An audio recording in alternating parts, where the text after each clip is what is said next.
Big time fight at bantamweight for the strap. We have Petr Yan making his first title defense after winning the belt against Jose Aldo in one of the most disgusting fights if you're an MMA fan and a Legend fan. And he's taken on the guy, the Funkmaster, Aljamain Sterling, a guy representing, Sarah Longo Weidman MMA. He's been at Extreme Couture for this training camp. You see Matt Serra hanging out with him in a garage of his house, but also there's the guys from Long Island, Ali Quinta, Rob Doshvili. Maybe Matt Serra will make an appearance. And for Aljamain Sterling, the 5 on in, he's on a 5-fight win streak out of those 5. And you look at them.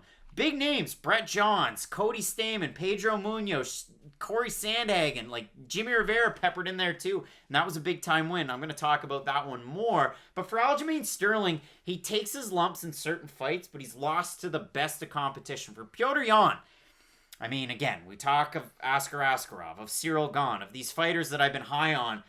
Petr Yan was a 2018 guy. Now, if you go back and you watch his fights with ACB, we're talking about Magomedov. He's in a corner of a couple of these guys. Askarov's one of them. You talk about the wins that Petr Yan has, and they're really big names. And they were big names outside of the UFC. I think that's really key. This is a guy that's represented Tiger Muay Thai in the past. He's training out of ATT for this fight camp with some of the best in the world. Zaruk Adashev, they have him on the countdown. Those two guys training together. But again, you look at the loss that Petr Yan has. It's a split decision to Magomedov. Well, then he gets it back in he beats Ed Arthur, he beats Magomedov, and then he beats Mateus Matos. Another very good prospect. He comes into the UFC, knocks out Teruto Ishihara, has a decision against Jin Susan in an all-time great fight. Finishes my guy, Douglas Silva de Andrade. Fights John Dodson, close fight, good fight, but he beats him. Beats Jimmy Rivera handily. Beats Uriah Faber, knocks him out. Beats Jose Aldo. It's been an insane run for Petr Yan because it feels like just yesterday he came into the UFC, and it feels like Aljamain Sterling's being marketed as a prospect, but he's been here for a very long time. All right, Carlos Mencia. Listen, I like Petr Yan in this fight for a lot of different reasons, but it's really weird with the striking of Aljamain Sterling. He throws a lot of volume, but there's no power behind it whatsoever. And a lot of what his striking does, of course, is to set up the takedown because we know how good Sterling is on the mat. And if Sterling really takes down any person, I would say under 155 pounds, he has a very good chance of submitting him. Like, that's the type of ground game we're talking about when you deal with someone like Aljamain Sterling, because not only does he have the phenomenal jiu-jitsu, he has the wrestling to get the game to where he wants it to go. Because a lot of the great jiu-jitsu practitioners that we talk about, especially in MMA, well, they're good on the feet in some cases, they're great on the mat, but they lack the transition to get the fight to where they really want it. Your boy Hidalgo is a good case of that. Aljo does not have that problem. He has single leg takedowns, double leg takedowns. He can get your back from standing. He's good in the clinch. He has upper body takedowns. Like, Aljamain Sterling, there's really no safe place for him, especially in the clinch, because everything he does is so geared towards A, taking your back, and B, just getting you to the mat, which is by far his best position. This fight is going to be really interesting because Aljo, I don't know if he's fought the guys who stylistically got him all that ready for Petr Yan. Now, I understand Jimmy Rivera, to a certain degree, he will box with you and he will wrestle with you. Petr Yan does not shoot takedowns, and Jimmy Rivera, for the most part, will only headhunt. He's going to stand there, plant his feet, and throw hard. Here's the problem with Jimmy Rivera. Everyone likes to say, oh, he's a headhunter. He throws hard. How many knockouts does Jimmy Rivera have, Craig? Not a lot. Not a lot. He has 23 wins, and I believe only 2 of them are by TKO. You're not really a power puncher at that point. He was able to land on Aljamain Sterling. Go to the Pedro Munoz fight. Sterling does really well in those first 2 rounds. He's able to land a lot of volume. But since he does have such an elevated level of volume, he does start to tire in these fights. And you saw Pedro Munoz, who looks like he's moving through water sometimes because he is a bit of a slower striker. He was starting to force the fight to Aljamain Sterling. And for Sterling, maybe it's one of those cases where he hasn't figured out where the porridge should be yet. It was too hot one fight, it was too cold another fight, and he just has to kind of meet it in the middle where he knows, okay, if I diminish my volume a little bit and I'm a little bit smarter with my shot selection, I can probably keep my output for 5 rounds. I don't deny that for a second. I just haven't seen it up until this point, and it's somewhat concerning. This is the weird thing. So we throw those numbers up there, the strike differential, and if it's in the positive, great. And if it's in the negative, we'll just watch out for it a little bit. For Petr Yan, strikes landed per minute, 6.32. Strikes against, 3.25. For Sterling, 4.82 to 1.94.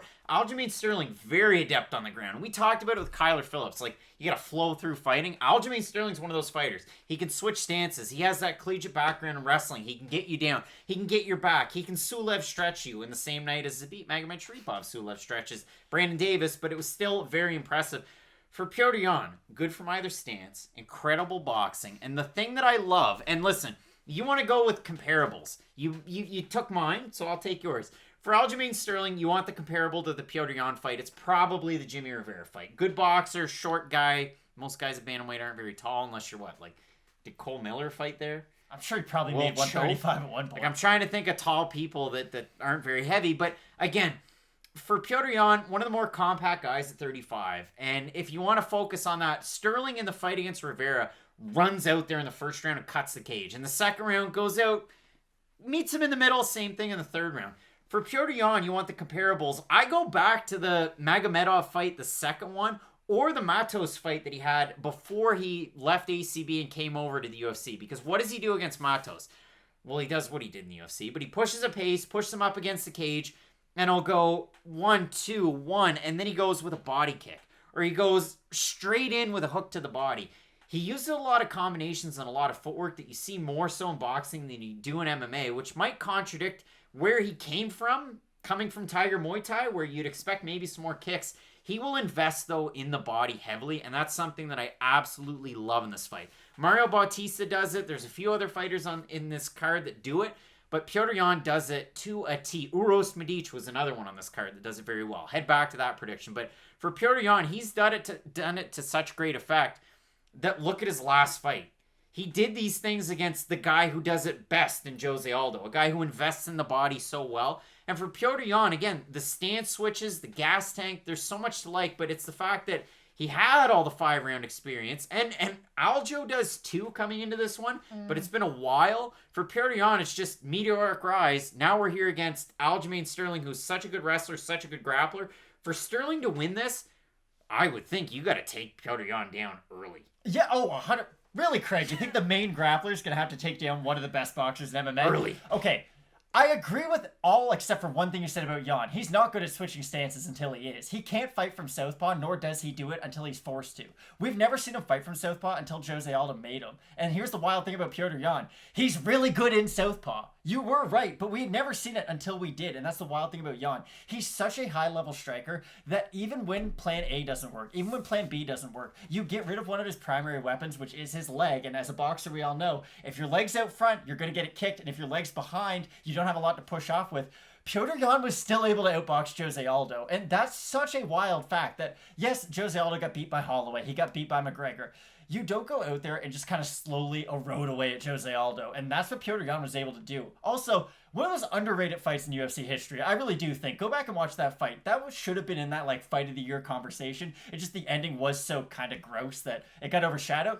I do think Petr Yan needs to be recognized as one of the better boxers in MMA, though. I know we bring up the Stipes of the world. We bring up the Masvidals and the Poiriers. I think Petr Yan is right there with them, and I do think he's on that same level because, for the exact reason you had mentioned, he invests in the body, but also he's defensively sound. And a lot of the times when we talk about good boxing in MMA, we talk about guys who offensively can throw their hands a lot. For Petr Yan, he does have that kind of Yoel Romero-ish mode where he's either all defense or he's all offense. He's more than happy to stand there and let you throw a lot of strikes at him. He'll parry them, he'll move, he'll counter a little bit, and he won't explode right away. We saw that in the Jimmy Rivera fight.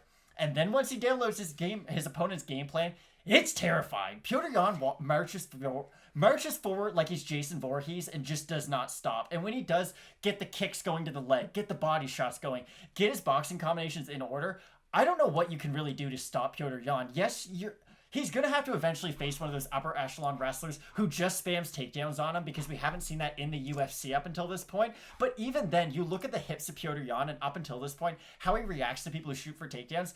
He is very Aldo-esque in the fact that the second you even try for a takedown, his hips immediately react to it. He's either all the way out or he's all the way down. He's got a beautiful sprawl, and I think that can play to his advantage. But if Aljamain Sterling's really smart, Damian Maia made a career of this. I'm going to shoot for a lazy takedown, know that you sprawl on me, and I'm going to half-guard sweep you constantly. I think that's one thing that Aljamain Sterling might be able to do to catch Petr Yan off guard, which would, A, let Aljo take his back, which is by far the best position you could be in this fight. But other than that one position, I have a hard time trying to figure out what other positions does Aljamain Sterling win during this fight. It's a very interesting matchup for a whole bunch of reasons. And I mean, who had the better fight against Jimmy Rivera? Well, in the Sterling fight, Rivera couldn't keep his mouth guard in his mouth. He looked like Matt Mitrione out there, just fumbling around, or Sam Alvey, the double mouth guard.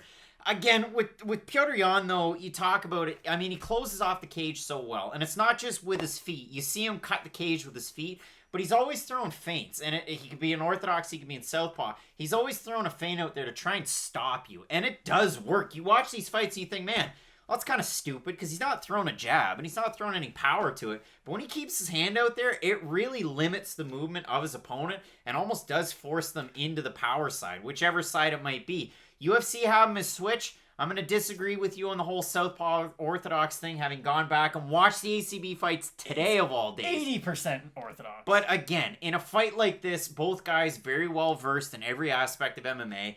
Aljamain Sterling, better ground game, better wrestling. Petr Yan, better hands. But Sterling has a very, very well-adjusted and sneaky game when it's on the feet. I agree, but I think you need to crack Petr Yan to really get his respect early on in a fight. Because if you are just throwing a lot of those pitter-patter shots, and again, Aljamain Sterling, I'm sure he does hit hard, but he's much more of a volume striker than he is a knockout puncher. Petr Yan can cut through a lot of that bullshit. Because what Aljo does is he's throwing the volume, and it stuns a lot of his opponents. Because when a lot of volume is coming their way, Cindy Dandois made a career out of this. If you're throwing punches, I'm not going to throw back because I'm more focused on trying to be defensively sound. Petr Yan is arguably the most defensively sound fighter in this division, really under 170 pounds, I'd argue, especially on the feet with his boxing. He's a very intellectual fighter, and you don't call Chris Paul the point god just because of his stats. I do think a lot of it has to do with the mindset behind Petr Yan, and the fact that, again, we talked about this, I guess, more recently, he just knows what he's good at, and I think that's really important, because for Sterling, let's say he goes out there and wins the first round based off volume. Sterling will start to strike with Yan a little bit as his confidence rises, and I think that's going to be the worst thing for him. We saw John Dodson was able to. He cracked Yan. He had him somewhat rocked, and you could tell John Dodson, oh, my confidence is there. I can strike with this guy now. But once he does start to get into the longer exchanges, that's when Petr Yan breaks him down. For Sterling, it will be weird to see what is going to be the just right amount of wrestling to striking for Sterling. Because if he just goes out there and tries to spam takedown attempts, he is going to tire himself out earlier in the fight. And we all know what's going to happen with Petr Yan. If you get tired early on in the fight, he's just going to slowly march you down and take you out. So to me, I'm really curious to see what game plan Aljo comes into this fight with.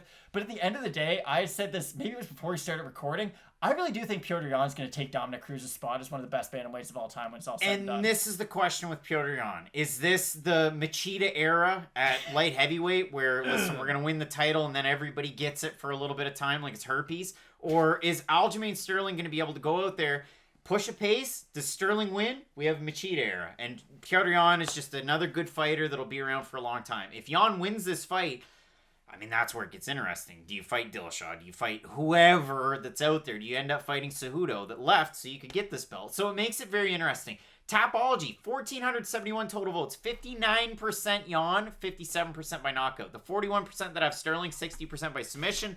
If we look at the odds, Petr Yan open to -145 for 80 for it. He's now -114. For Sterling, open to +125. He's now -109. The money's coming in on Sterling. The fans are almost split. What are you thinking? I like Yan. I really do. Now, I'm not going to deny, I do think these are the two best bantamweights in the division. I really do. I think the fact that Aljamain Sterling was able to submit Corey Sandhagen and the impressive fashion. It wasn't a fluke. No, it wasn't. That's just how good his ground game is. You don't get a Suluev stretch and a sub-minute rear naked choke against the other #1 contender by being kind of okay at grappling. Aljamain Sterling is at that level, and I do think if he only gets one takedown in this fight, Petr Yan is in a whole world of trouble. The issue is, I just don't know how he gets that takedown. I think it's going to be really hard for him to close the distance during this fight, because let's say he does throw a lot of volume, Petr Yan's great at slipping punches too, and if he's able to duck under one of those and crack Aljamain Sterling with an overhand, we saw Marlon Moraes was able to drop Aljo with an overhand before he was able to drop him with a kick, of course, and knock him out.